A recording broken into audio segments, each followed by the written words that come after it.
Who would win in a battle, Shanks or Blackbeard? As of right now, it's favored towards Shanks, but I'll be honest, Blackbeard is a weird case, and I mean really weird.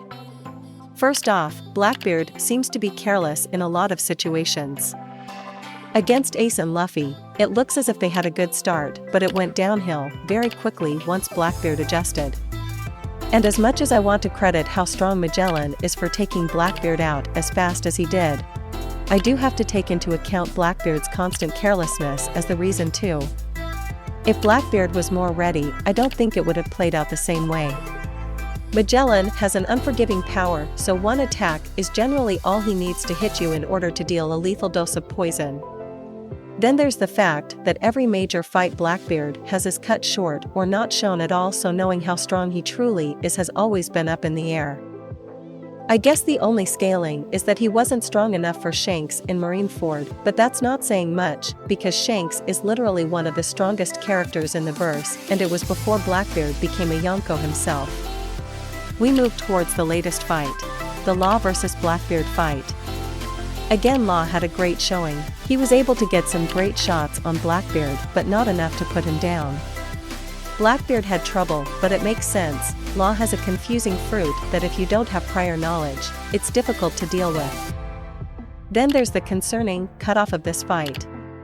It shows Law clashing with Blackbeard's Gura Gura no Mi when Law gets a shocked look as he sees Blackbeard release his Yami Yami no Mi power. That's the last moment we see of the fight. Shanks also spoke of Blackbeard being a threat and how he got scarred by him even though he took him serious, so what I take from that is Blackbeard without devil fruits was still powerful, and it made Shanks uneasy enough to meet up with Whitebeard to stop Ace from fighting Blackbeard.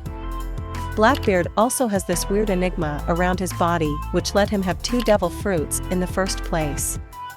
This could honestly mean anything, but the possibility that Blackbeard still hasn't shown his true strength is still not out of the question.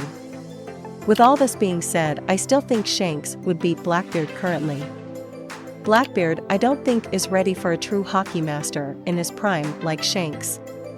Yami Yami no Mi is not quite as effective to someone who isn't a devil fruit user, and devil fruits can be resisted with strong enough hockey. Blackbeard does have hockey, but he prioritizes his devil fruits more. The only way I see him beating Shanks is if he does improve more on hockey, gets possibly a 3rd fruit, or has an awakening. As it stands, Shanks is the strongest Yonko in my eyes, especially with how he dealt with Kid and Killer. Kid wasn't just out cold, he was nearly dead. The same guys that took multiple blows from Kaido and Big Mom and were still able to fight.